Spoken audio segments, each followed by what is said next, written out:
अध्यक्ष महोदय की अनुमति से नवनिर्वाचित सांसदों को शपथ ग्रहण करवाना चाहती हूँ।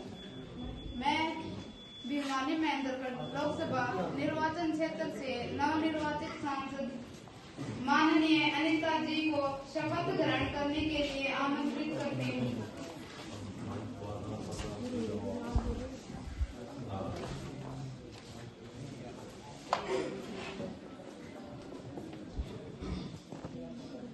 महोदय, आप शपथ ग्रहण करेंगे या प्रतिज्ञा लेंगी? महोदय, मैं शपथ ग्रहण करूंगी। आप किस भाषा में शपथ ग्रहण करेंगी? मैं हिंदी भाषा में शपथ ग्रहण करूंगी।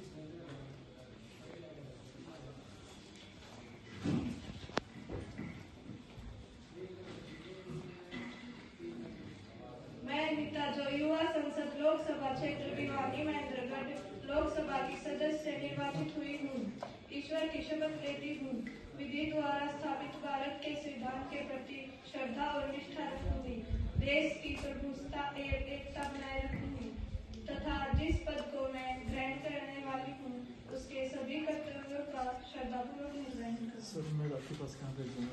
5-7 मिनट हो जाऊंगा। हमको पूरा वीडियो बना रहा होगा। Yes sir, complete.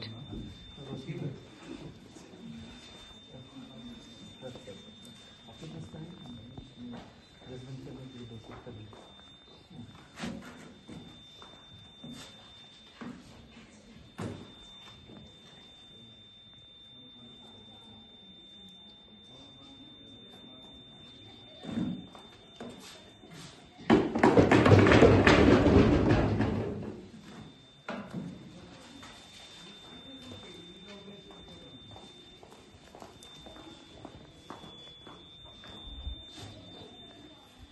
अब मैं वायनाड लोकसभा निर्वाचन क्षेत्र से नवनिर्वाचित सांसद माननीय साक्षी जी को शपथ ग्रहण करने के लिए आमंत्रित करती हूँ।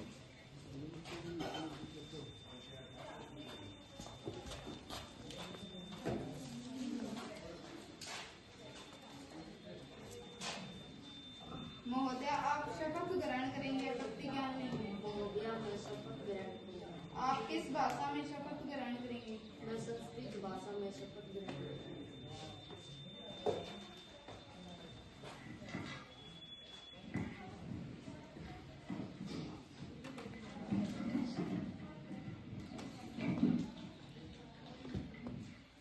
अहम साक्षी या युवा संसदस्य लोकसभा क्षेत्रस्य वायनाड लोकसभाया सदस्यरूपेण निर्वाचितास्मि। ईश्वरस्य शपथं गृह्णामि यत् विधिना स्थापितस्य भारतस्य संविधानस्य प्रति श्रद्धां निष्ठां च धारयिष्यामि, देशस्य प्रभुसत्तां एकतां च रक्षयिष्यामि तथा यं पदं ग्रहीतुं उद्यतास्मि तस्य कर्तव्यानां श्रद्धापूर्वक निर्वहणं करिष्यामि।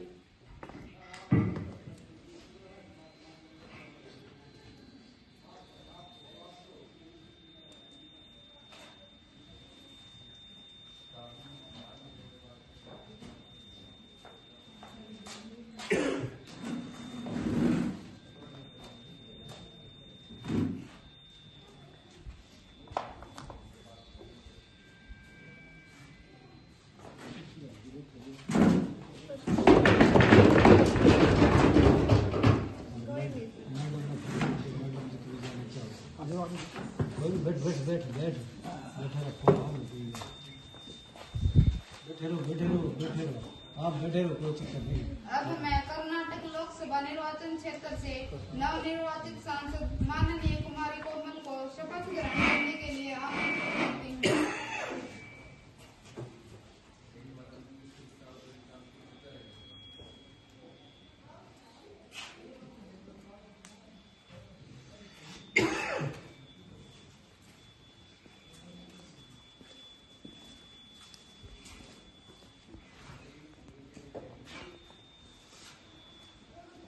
Do you take oath or affirmation? Oath, please.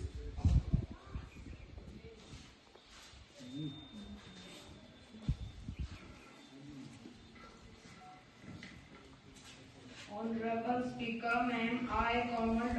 Mr. Sadiq, have been elected member of the Youth Parliament from Karnataka parliamentary seat, solemnly affirm that I will bear true faith and all allegiance will bear true faith and to the Constitution of India as by law established, that I will be uphold the sovereignty and integrity of India, and that I will faithfully discharge the duty upon which I am about to enter.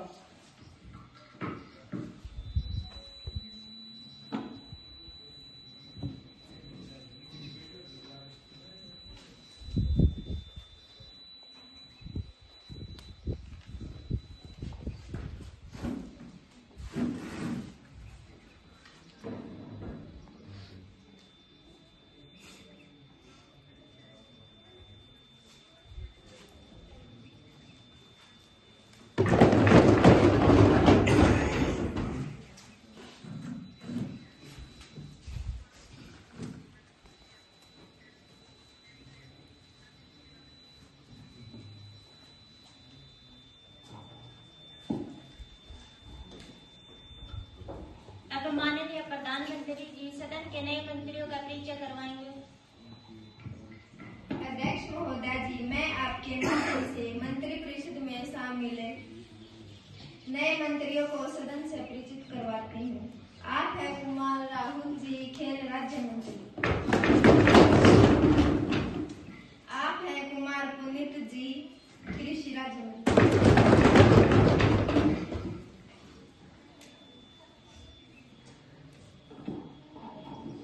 सम्मानित सदस्यों, मेरा यह कर्तव्य बनता है कि मैं आपको एक दुखद घटना के बारे में जानकारी दूं। प्रसिद्ध तबलावादक श्री जाकिर हुसैन जी फेफड़ों की दूषित बीमारी के कारण 73 वर्ष की आयु में 15 दिसंबर 2024 को मोक्ष को प्राप्त कर चुके हैं। भारत सरकार द्वारा इन्होंने पद्म भूषण, पद्म विभूषण तथा 5 बार ग्रैमी अवार्ड से नवाजे जा चुके हैं। मैं इनके परिवार के प्रति हार्दिक संवेदना प्रकट करती हूँ। भगवान इनकी दिवंगत आत्मा को शांति प्रदान करे। अध्यक्ष महोदय जी, महान तबला वादक जाकिर हुसैन के निधन से बहुत दुख हुआ। उन्हें एक सच्चे प्रतिभाशाली व्यक्ति के रूप में याद किया जाएगा। वे तबले को वैश्विक मंच पर भी लेकर आए और अपनी बेजोड़ लय से लाखों लोगों को मंत्रमुग्ध कर दिया।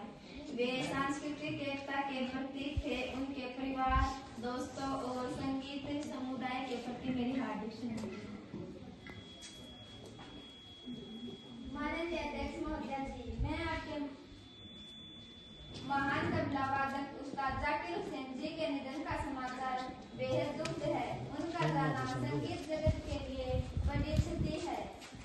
उस्ताद जाकिर हुसैन अपनी कला की ऐसी विरासत छोड़ गए हैं जो हमेशा हमारी यादों में जीवित रहेंगी। मेरी संवेदनाएं उनके परिवार और प्रशंसकों के साथ हैं। भगवान उनकी दिवंगत आत्मा को शांति प्रदान करे। अब मैं सभी से अनुरोध करती हूँ कि वे दिवंगत आत्मा की शांति के लिए 2 मिनट का मौन धारण करें।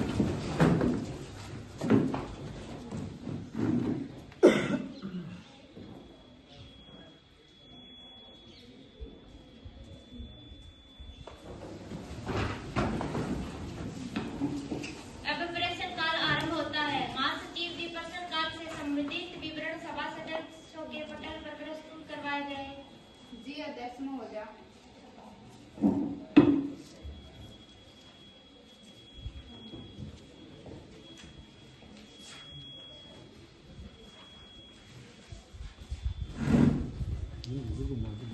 कोई दिक्कत नहीं, आपको साइड में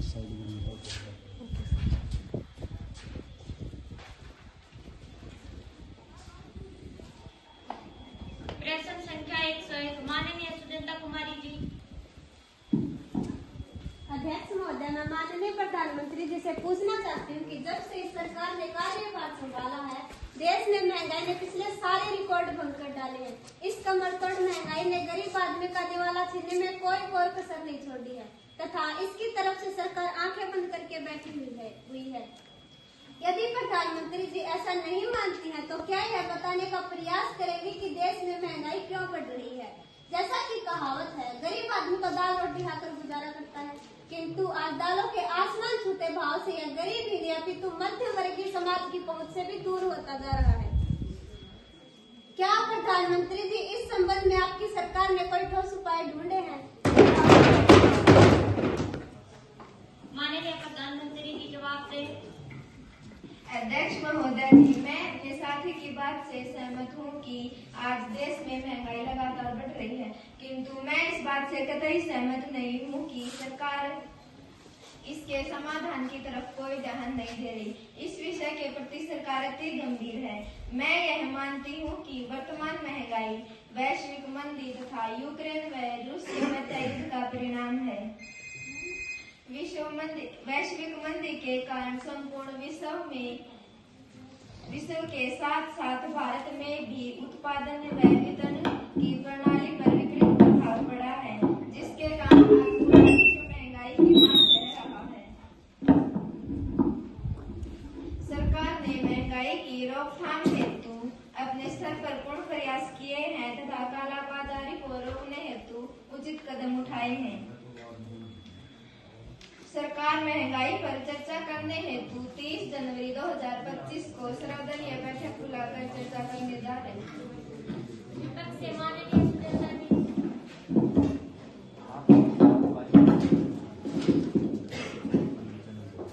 अध्यक्ष महोदय, मैं आपके माध्यम से प्रधानमंत्री जी से कहना चाहती हूँ कि वैश्विक भुखमरी सूचकांक में भारत 107वें नंबर पर आ रहा है। सरकार भुखमरी, पेट्रोल के बढ़ते हुए दामों तथा डॉलर के मुकाबले गिरते हुए रुपयों के मूल्य के लिए क्या कदम उठा रही है? इस तरह सरकार को मौन होकर बैठे रहना ठीक नहीं है। सारा नुस्खा फेल हो गया। कोविड में पेट्रोल का सरकार हर महीने दाम बढ़ाती, डीजल और पेट्रोल का। लोग बड़ी मुश्किल से जिंदगी का बोझ ढो रहे हैं। हंसते हैं बस मजबूरी में, परदेश से रो रहे हैं। अब तो यकीन नहीं करता कोई अपने ही परछाई पर। समझ में ही नहीं आता है कि मैं क्या बोलूं महंगाई पर। सदन में शांति बनाए रखें। माननीय प्रधानमंत्री जी जवाब दें। अध्यक्ष महोदय जी, मैं बताना चाहूंगी कि सरकार ने पूर्व में भी अवगत कराया है। विश्व में आर्थिक मंदी तथा यूक्रेन युद्ध के कारण कच्चे तेल के दाम विश्व बाजार में बढ़ रहे हैं, जिसका असर भारत पर भी पड़ रहा है। सरकार रुपए के गिरते मूल्य के प्रति सजग है तथा शीघ्र ही इस हेतु सरकार द्वारा अनेक आर्थिक उपाय व प्रभावी कदम उठाए जा रहे हैं। विपक्ष से सरहद से कई साल पहले एक मूवी आई थी पीपली लाइव, जिसमें एक गाना था, सखी सैया तो खूब ही कमात है, महंगाई डायन खाए जात है। आज इस गाने के बहुत सार्थक सिद्ध हो रहे हैं। मैं पंजाब सूबे से आती हूँ, जो एक खेती प्रधान सूबा है। देश का किसान डबल मार झेल रहा है। एक मार किसान की एज ए प्रोड्यूसर और दूसरी मार किसान की एज ए कंज्यूमर। जैसे रावण के 10 सर होते थे, वैसे आज भारत की महंगाई के 7 सर हैं। ऊर्जा पर टैक्स, सर्विस इन्फ्लेशन जो नजर नहीं आती महसूस होती है। जीएसटी का बोझ, लगातार बढ़ने वाली महंगाई, घटती कमाई, गिरता हुआ रुपया, कॉर्पोरेट और सरकार की घसाट-घाट। कृपया गृह मंत्री जी जवाब देने का कष्ट करें। माननीय अध्यक्ष महोदय जी, मैं आपके माध्यम से बताना चाहती हूँ कि महंगाई को नियंत्रित करने के लिए सरकार आवश्यक कदम उठा रही है। मूल्य नियंत्रण, उत्पादन बढ़ाने के लिए आयात व निर्यात नीतियों में संशोधन शामिल है। रही बात जीएसटी का इरादा व्यापार को आसान बनाने के लिए लाया गया है। ऊर्जा पर टैक्स नियमों में संशोधन किया जा सकता है ताकि और नवीकरण ऊर्जा के ऊपर भारी सब्सिडी दी जा रही है। माननीय, मैं बताना चाहती हूँ कि विपक्ष बिना किसी सबूत के आरोप पे आरोप लगाए जा रहे हैं। प्रश्न संख्या 102 माननीय नैन्सी जी। अध्यक्ष महोदय जी, आपके माध्यम से मैं कृषि मंत्री जी से पूछना चाहती हूँ कि किसान पिछले कुछ समय से अपनी मांगों को लेकर प्रदर्शन कर रहे हैं। हमारे देश के किसान समय समय पर सरकार से उनकी मांगों को पूरी न होने पर आंदोलन के लिए उतारू है। क्यों? हमारी सरकार का यह दायित्व बनता है कि उन कुछ विपुत्रों की बातों को सुनाई करें, जिसमें एक प्रमुख मांग है एमएसपी पर स्तर पर बिल लागू हो जाए। किसान चाहते हैं कि सरकार कृषि उपज में न्यूनतम समर्थन मूल्य को कानूनी समर्थन प्रदान करने की उनकी मांग को स्वीकार करें। इस आशय का कानून बनाया जाए। यह सरकार कानून विरोधी है, यह किसानों की आवाज नहीं सुन रही है।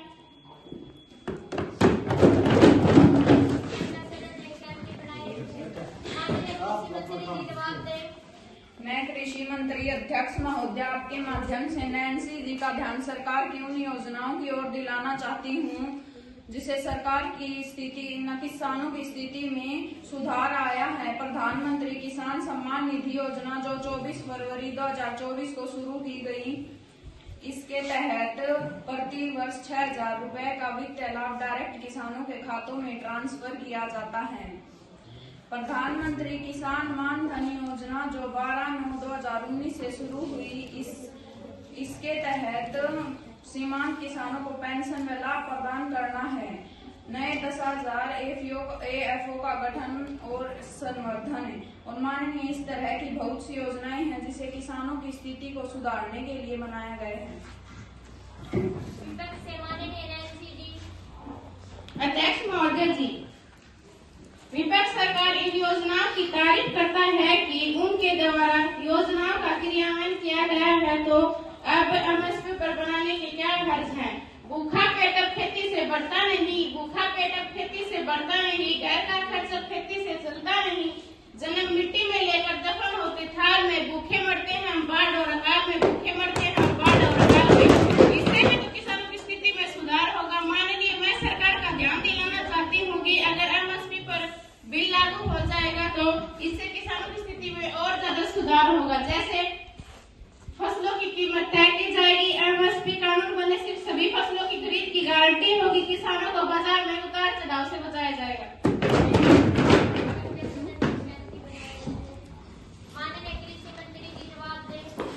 अध्यक्ष महोदय, मैं आपके माध्यम से नैन्सी जी का ध्यान सरकार की उन योजनाओं की ओर दिलाना चाहती हूँ जैसे एमएसपी पर कानून बनाने से किसानों को अगर ज्यादा फायदा होता तो सरकार जरूर कानून बनाती। सीएसपीसी की सिफारिश पर अब भी 23 फसलों के लिए एमएसपी की घोषणा करती है, जैसे अनाज, धान, गेहूं, मक्का, जौ, रागी। इसमें 5 दलहन, चना, अरहर, मूंग और उड़द शामिल हैं।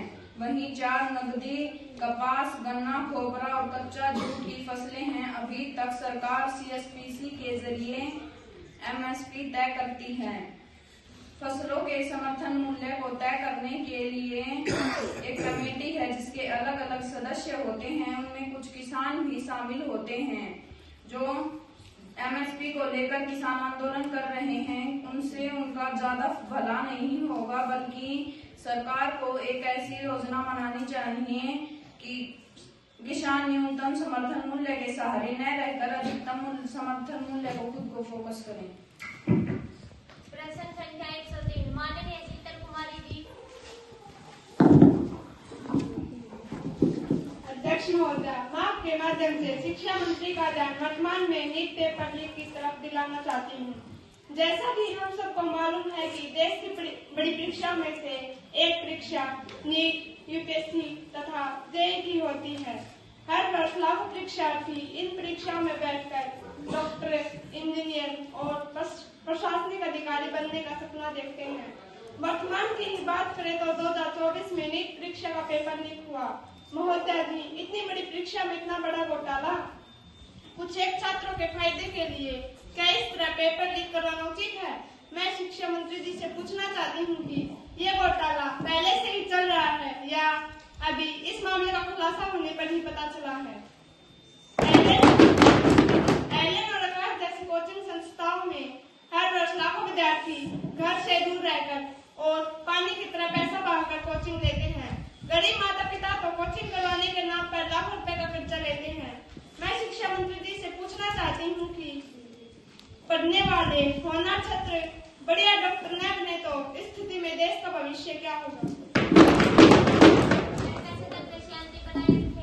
माननीय शिक्षा मंत्री जी जवाब दें। माननीय अध्यक्ष महोदया, मैं आपके माध्यम से बताना चाहता हूं कि नीट यूजी चिकित्सा कार्यक्रमों में प्रवेश के लिए राष्ट्रव्यापी परीक्षा है और इसे एनटीए द्वारा आयोजित किया जाता है। एनटीए परीक्षा पेपर लीक मामले के आरोपों से इनकार करता है। सरकार इस पेपर लीक मामले की पूरी जांच कर रही है और मामला सीबीआई को सौंप दिया गया है।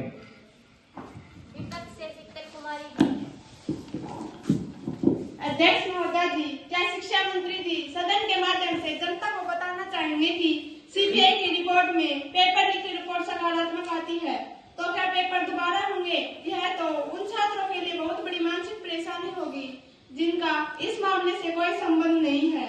उन छात्रों का क्या दोष जो पूरे वर्ष भर की तैयारी के साथ परीक्षा में बैठ जाए और ऊपर से दोबारा पेपर देने का जवाब शिक्षा मंत्री जी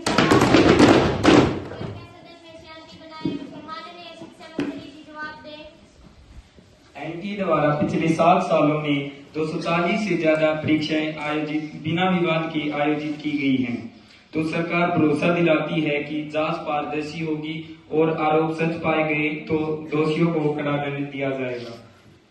पूरक पर्सन माननीय सुजनता कुमारी जी।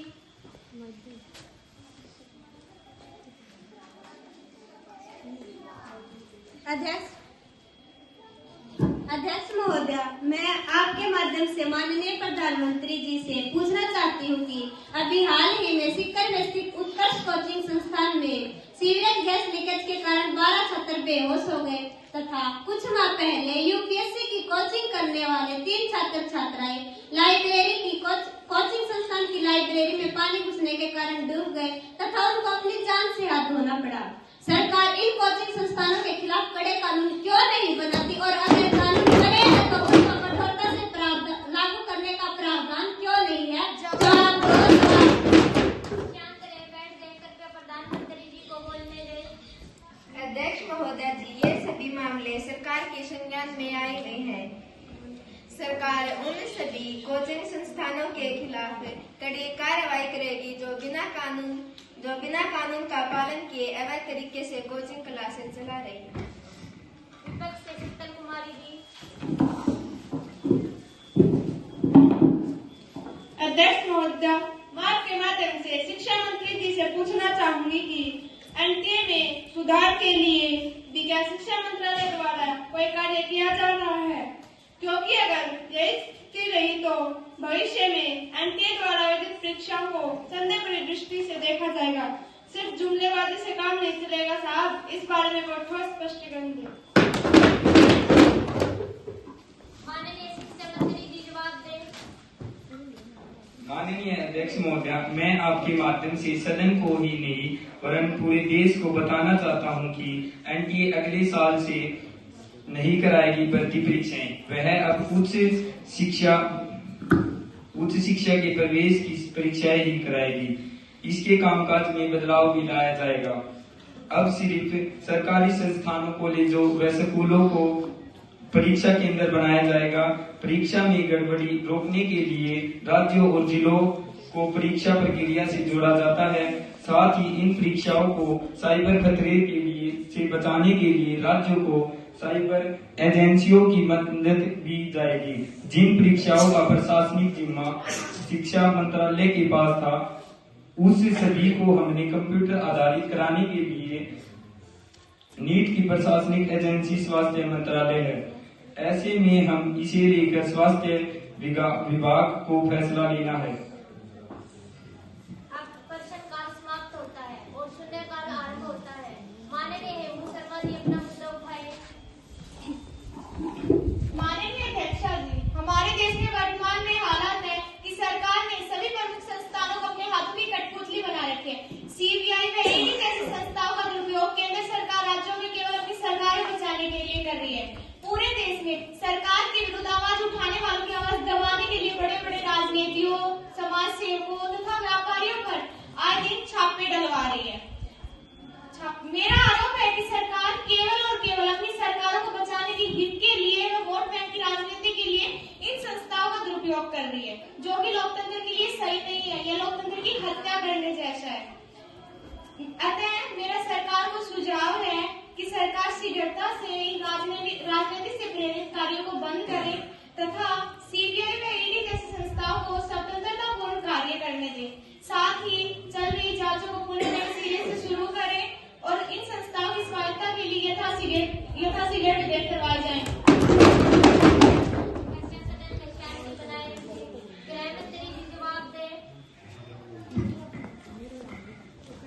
अध्यक्ष महोदय, मैं माननीय सदस्य को बताना चाहूंगी कि सीबीआई व ईडी एक स्वतंत्र संस्था है। सरकार द्वारा प्रत्यक्ष या अप्रत्यक्ष रूप से किसी भी प्रकार का हस्तक्षेप इन संस्थाओं में नहीं किया जाता। जहां तक कि कुछ लोगों के विरुद्ध सीबीआई व ईडी की जांच का मामला है, तो मैं माननीय सदस्य को बता दूं कि इनके विरुद्ध जो भी मामले हैं वो हमारी सरकार के इसमें दायर नहीं किए गए। वैसे मेरा प्रश्न विपक्ष से भी है, अगर उक्त मामलों में कोई भी अपने को दोषी नहीं मानता है तो निष्पक्ष रूप से जांच हो जाने दीजिए। दूध का दूध और पानी का पानी हो जाएगा। अब सुनने का समाप्त होता है। अब विशेषाधिकार हनन प्रस्ताव पेश किया जाएगा। सांसद हेमू शर्मा जी अपना प्रस्ताव पेश करें। माननीय अध्यक्षा जी, मैं सर्वप्रथम इस सदन के समक्ष एक गंभीर और चिंताजनक मुद्दा उठाना चाहती हूँ, जो न केवल मेरे व्यक्तिगत अधिकारों का हनन है बल्कि पूरे संसद और हमारे लोकतंत्र के मूल अधिक सिद्धांतों पर भी प्रतिकूल प्रभाव डालता है। आज सुबह जब मैं अपने घर से सांसद की ओर आ रही थी तो रास्ते में सादा लिबास पुलिस अधिकारियों ने मुझे अचानक रोक लिया। मुझे बिना किसी उचित कारण के परेशान किया गया और न सिर्फ मुझे बल्कि मेरे साथ चलने वाले लोगों को डराया और धमकाया भी गया। इस घटना ने मुझे केवल शारीरिक रूप से नहीं बल्कि मानसिक रूप से भी परेशान किया। इसके अलावा मुझे यह भी सूचना मिली कि मेरे निजी कामों की दखलंदाजी की जा रही है, गुप्त जासूसी कर रहे हैं मेरे निजी कामों में। यह सभी घटनाएं मेरे संवैधानिक अधिकारों का और विशेष रूप से मेरे संसद के सदस्य का विशेष अधिकार का उल्लंघन करती है। मैं स्पष्ट रूप से कहना चाहती हूँ कि एक सांसद का कार्य केवल संसद में विचार विमर्श और निर्णय लेने तक सीमित नहीं होता। हमें अपने निर्वाचन क्षेत्र के लोगों के हितों की रक्षा के लिए स्वतंत्र रूप से काम करने का अधिकार है। हमें अपनी व्यक्तिगत स्वतंत्रता और गोपनीयता की रक्षा का पूरा अधिकार प्राप्त है। जब इस अधिकार का उल्लंघन होता है तो न यह केवल उस सांसद के लिए बल्कि संसद की गरिमा और लोकतंत्र की मूल धारा के लिए भी एक गंभीर खतरा है। इसलिए मैं आपसे विनम्र निवेदन करती हूँ कि इस मामले को गंभीरता से लिया जाए और दोषी अधिकारियों के खिलाफ सख्त से सख्त कार्रवाई की जाए, ताकि यह सुनिश्चित किया जा सके कि भविष्य में किसी अन्य सांसद को इस तरह उत्पीड़न का सामना न करना पड़े। माननीय सांसद हेमू ने एक अत्यंत गंभीर और संवेदनशील मुद्दा उठाया है। यह न केवल उनके व्यक्तिगत अधिकारों का उल्लंघन है बल्कि पूरे संसदीय व्यवस्था और लोकतंत्र के मूल सिद्धांतों को भी चुनौती देता है। सदन के प्रत्येक सदस्य के पास अपनी स्वतंत्रता और सुरक्षा का अधिकार है और किसी भी प्रकार की उत्पीड़ित घेराव या गुप्तचारी उस अधिकार का उल्लंघन है। मैं महासचिव जी से निवेदन करती हूँ कि इस शिकायत को उचित माध्यम से विशेषाधिकार समिति को भेजा जाए ताकि इस मामले की पूरी जांच की जा सके। जी अध्यक्ष महोदया। सभासदों, अब सदन के कार्य स्थगन प्रस्ताव के बारे में चर्चा की जाएगी। विपक्ष से माननीय आशा जी।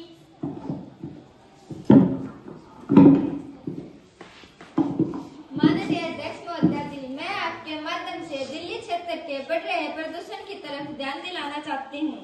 दिल्ली जो भारत की राजधानी है, जो भारत का दिल है, सिर्फ दिल्ली ही नहीं उसके पड़ोसी राज्य भी प्रदूषण से प्रभावित हैं, जिसमें उत्तर प्रदेश, हरियाणा और पंजाब राज्य जैसा बड़ा क्षेत्र शामिल है। बढ़ते प्रदूषण तथा ठंड के कारण आम आदमी का जीना दुर्भर हो गया है। बच्चे हो चाहे बूढ़े हो चाहे हो जवान, सभी हैं प्रदूषण की वजह से परेशान। बढ़ते प्रदूषण की वजह से कार्यस्थल पर पहुंचने में पुरुष और महिलाएं काफी परेशानियों का सामना कर रहे हैं। जिन बच्चों को खुले मैदान और पाठशालाओं की आवश्यकता है, वे बच्चे घर बैठने को विवश हो रहे हैं, क्योंकि स्कूल तो बंद है साहब। माताओं पर दोहरा बोझ, ऑनलाइन क्लासेस करवाओ तो बुजुर्गों की देखभाल, घर का काम और तो और बीमार व्यक्तियों की भी हालत बहुत गंभीर है। उनका तो ऑक्सीजन के बिना सांसें लेना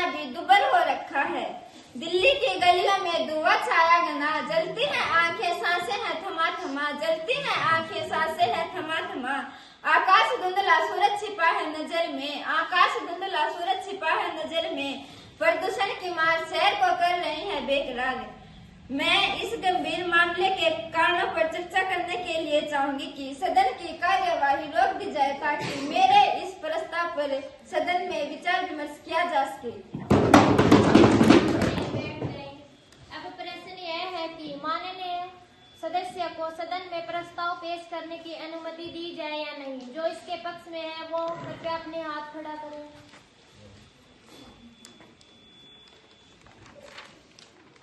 ना कहने वालों का बहुमत है, ना कहने वालों का बहुमत है, ना कहने वालों का बहुमत है।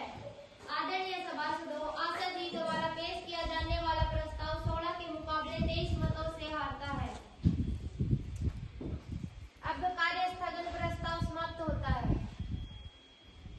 सम्मानित सभासदों, आपको यह जानकारी देते हुए मुझे अपार हर्ष हो रहा है कि आज हमारे सदन की शोभा बढ़ाने के लिए विदेशी मेहमान के रूप में नेपाल के मंत्री इस सदन में उपस्थित हैं। यहाँ पधारने पर मैं समस्त सदन की तरफ से इनका हार्दिक अभिनंदन करती हूँ। मैं धन्यवाद देती हूँ कि इन्होंने हमारे बीच उपस्थित होकर सदन की शोभा बढ़ाई है। इनके आगमन से भारत व नेपाल के संबंधों में और ज्यादा प्रगति आएगी।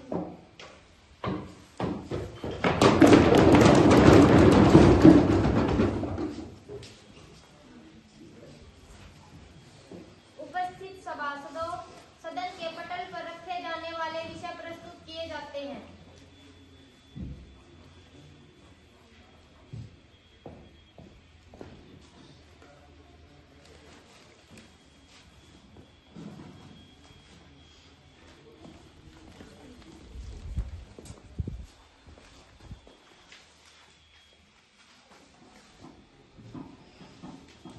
गृह मंत्री जी, आप पिछले दिनों सबल में हुई हिंसा पर सरकार द्वारा की गई कार्रवाई की रिपोर्ट सदन के पटल पर रखें। माननीय अध्यक्ष महोदय जी, संबंधित मामलों की रिपोर्ट पहले ही सदन के पटल पर रखी जा चुकी है। माननीय विदेश मंत्री जी, आप अवैध रूप से भारतीय सीमा में घुसे रोहिंग्या मुसलमान और बांग्लादेशियों पर भारत सरकार द्वारा क्या कार्रवाई की गई और उन्हें वापस अपने देश में भेजने के लिए क्या कदम उठाए गए से संबंधित रिपोर्ट सदन के पटल पर रखें। माननीय अध्यक्ष महोदय जी, आप द्वारा रिपोर्ट पहले ही सदन पटल पर रखी जा चुकी है। आदर व सम्मान के योग्य सभासदों, अब हम ध्यानाकर्षण प्रस्ताव पर चर्चा करेंगे। माननीय सांसद सुजनता जी। माननीय अध्यक्षा जी, मैं भारत सरकार के विदेश मंत्री जी का ध्यान हमारे पड़ोसी देश में हिंदुओं पर होने वाले अत्याचार की तरफ दिलाना चाहती हूँ।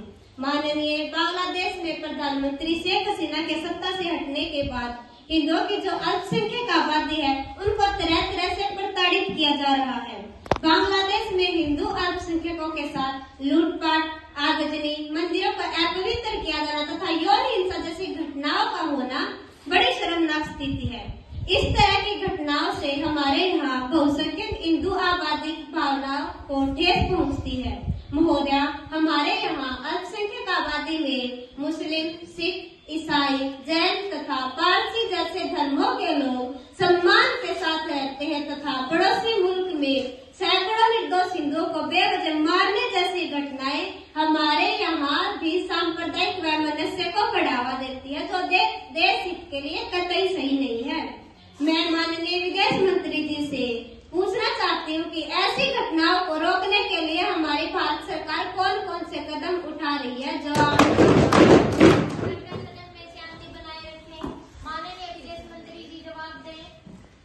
माननीय अध्यक्ष महोदय जी, मैं सदन के साथ साथ पूरे देश को अवगत कराना चाहता हूं कि जैसे ही भारत सरकार को इस घटना का पता चला तो सरकार ने स्थिति का जायजा लेने के लिए विदेश सचिव सहित प्रतिनिधिमंडल बांग्लादेश भेजकर वहां के प्रधानमंत्री से अपना पुरजोर विरोध दर्ज कराया और प्रधानमंत्री मोहम्मद यूनुस द्वारा आश्वासन दिया गया कि जल्द ही इस तरह की घटनाओं पर विराम लगाया जाएगा।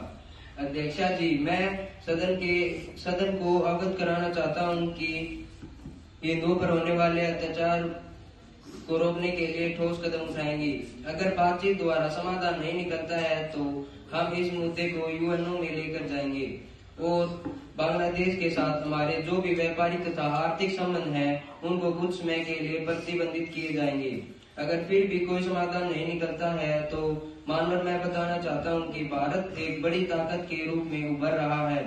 हम इसका जवाब देने के लिए अपनी सीमाओं पर सुरक्षा बलों को और ज्यादा तैनात करेंगे ताकि बांग्लादेश की सरकार को हिंदुओं पर होने वाले अत्याचारों को रोकने के लिए दबाव बनाया जा सके।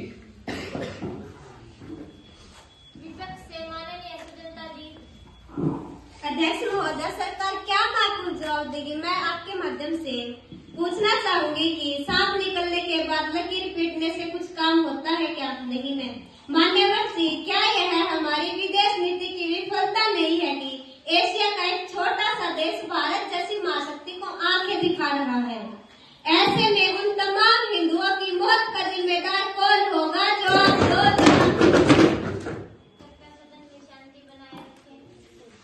माननीय सभासदों, अब विधायी कार्य आरंभ होता है।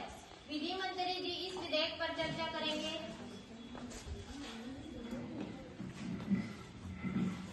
महोदया, मैं महिलाओं की राजनीतिक स्थिति से संबंधित विधेयक को सदन में प्रस्तुत करने की अनुमति चाहती हूँ। अध्यक्ष महोदया जी, जब हमारे देश की महिलाएं हर सेक्टर में तेजी से आगे बढ़ रही हैं, तो बहुत आवश्यक है कि पॉलिसी मेकिंग में भी हमारी माताएं, बहनें और नारी शक्ति ज्यादा से ज्यादा भागीदारी हो। इसलिए मैं संबंधित विधेयक को सदन में प्रस्तुत कराने की अनुमति चाहती हूँ।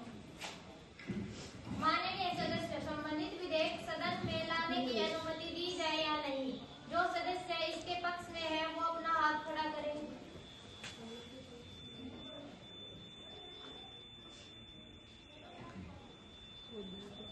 सभासदों, इस विधेयक को पेश करने के लिए हाँ कहने वालों का बहुमत है, हाँ कहने वालों का बहुमत है, हाँ कहने वालों का बहुमत है। अतः मंत्री जी को विधेयक पेश करने की अनुमति दी जाती है।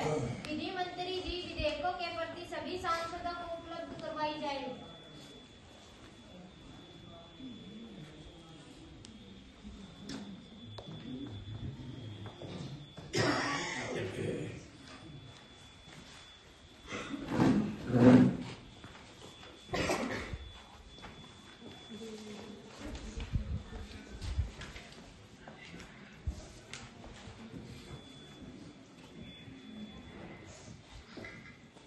माननीय अध्यक्ष महोदया जी, आज देश को आजाद हुए 75 वर्ष से भी अधिक समय हो गया है।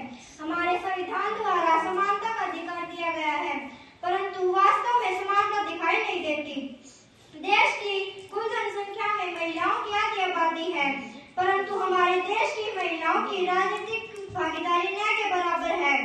माननीय, मैं आपके माध्यम से सदन में उपस्थित सभी सदस्यों को बताना चाहती हूँ कि नारी शक्ति वंदन बिल अगर कानून बनता है तो इससे लोकसभा और विधानसभा दोनों में समान रूप से 33% सीटें महिलाओं के लिए आरक्षित होंगी। लेकिन अगर आंकड़ों की बात की जाए तो विधानसभा में महिलाओं की अधिक लाभ मिलेगा, क्योंकि लोकसभा में महिलाओं की संख्या लगभग 14% तक है और विधानसभा में महिला विधायकों की संख्या 10% से भी कम है।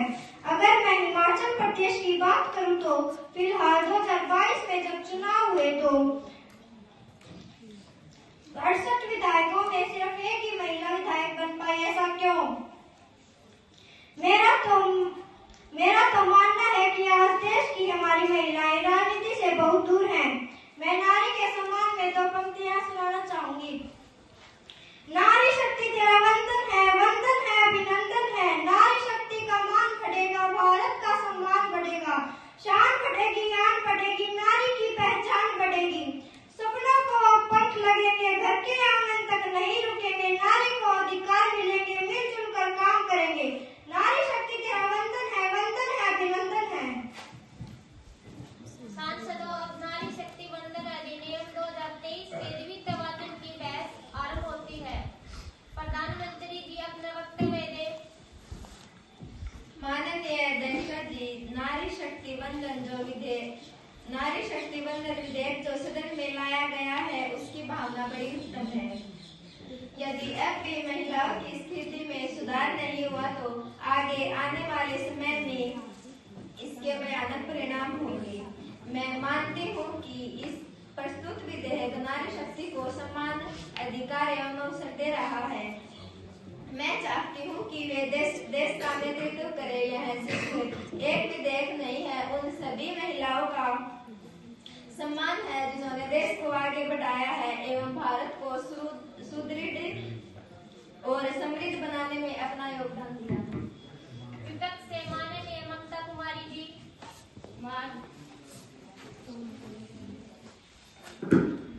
माननीय अध्यक्ष महोदय जी, मैं प्रधानमंत्री जी को ध्यान दिलाना चाहती हूँ कि महिलाओं के लिए विधायिकाओं में आरक्षण संबंधित विधेयक 1996 में HD देवगौड़ा जी की सरकार ने संसद में पेश किया।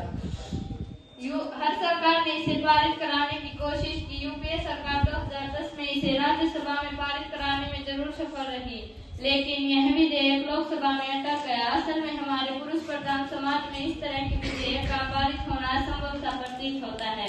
जनाब, मुझे तो लगता है कि पुरुष अपनी राजनीतिक ताकत का बंटवारा करने के लिए तैयार नहीं दिखते।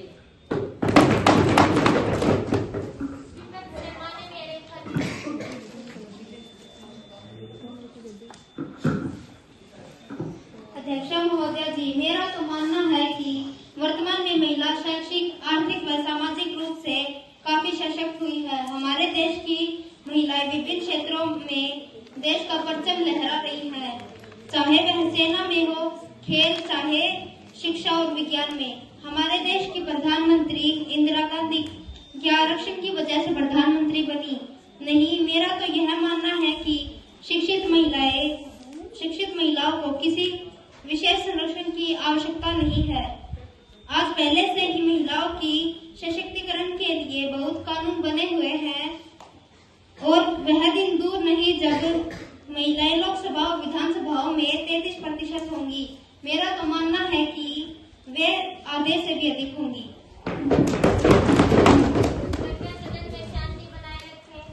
विधि मंत्री जी जवाब दे। माननीय अध्यक्ष महोदय जी, मैं विपक्ष की इन बातों से सहमत हूँ कि आज देश की नारी सब पर भारी, परंतु फिर भी आज महिलाओं की राजनीतिक स्थिति उतनी मजबूत नहीं है कि जितनी होनी चाहिए। आज आप स्वयं ही देखें कि कितनी बार और कितनी महिलाएं हैं जो प्रधानमंत्री पद पर सुशोभित हो पाई हैं और कितनी महिलाएं हैं जो राष्ट्रपति बन पाई हैं। अध्यक्ष महोदय, मैं अपने विपक्षी सांसद का ध्यान दिलाना चाहती हूँ कि सिर्फ अनुसूचित जाति व जनजाति ही समाज के कमजोर वर्ग नहीं है, इनका ही शोषण नहीं हुआ है। हमारे सामाजिक ढांचे में एक और वर्ग है, वह है हमारी महिलाएं। तो श्रीमान, इन महिलाओं की राजनीतिक भागीदारी बढ़ाने के लिए इनको आरक्षण मिलना ही चाहिए। माननीय सुजनता कुमारी जी।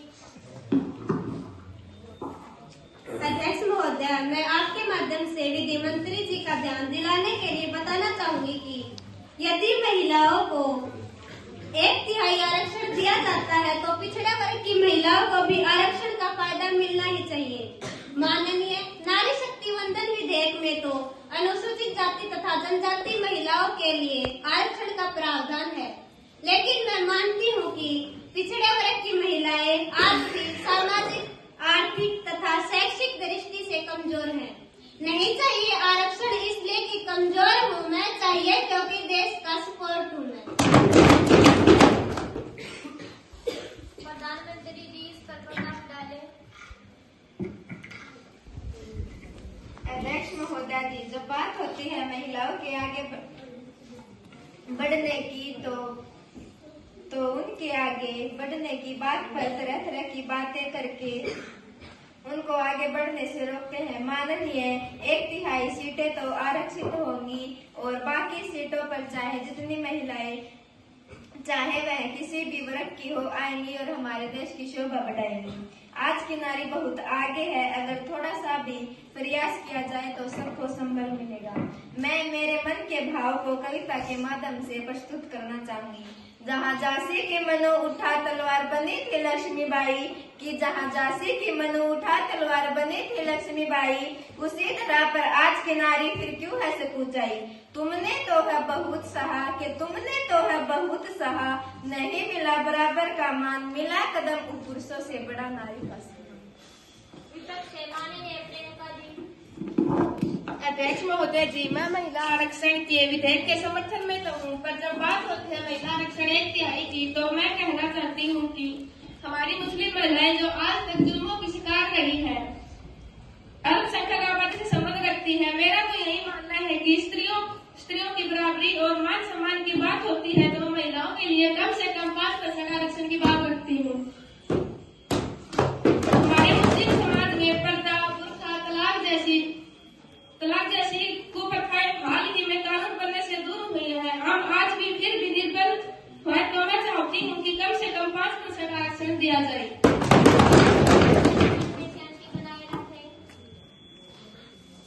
सभासदों, अब दूसरे वाचन की बहस समाप्त होती है तथा तीसरे वाचन की कार्यवाही शुरू होती है। माननीय प्रधानमंत्री जी इस पर अपना वक्तव्य दें। माननीय अध्यक्ष महोदय जी, विपक्षी नेता का प्रस्ताव नारी उत्थान मंच की अध्यक्षा का सुझाव तारीफ के काबिल है। सरकार जल्द ही एक कल्याणकारी योजना शुरू करेगी जिनसे इन वंचित महिलाओं को फायदा मिलेगा। मैं विधेयक का समर्थन करने वाले सभी सांसदों का धन्यवाद करती हूँ और विश्वास दिलाती हूँ कि यह विधेयक सभी महिलाओं के लिए फायदेमंद होगा। विपक्ष में सुझाव सत्ता पक्ष द्वारा स्वीकार कर लिए जाते हैं। अब इस विधेयक पर मतदान आरंभ किया जाता है। जो पक्ष में है वो अपना हाथ खड़ा करें।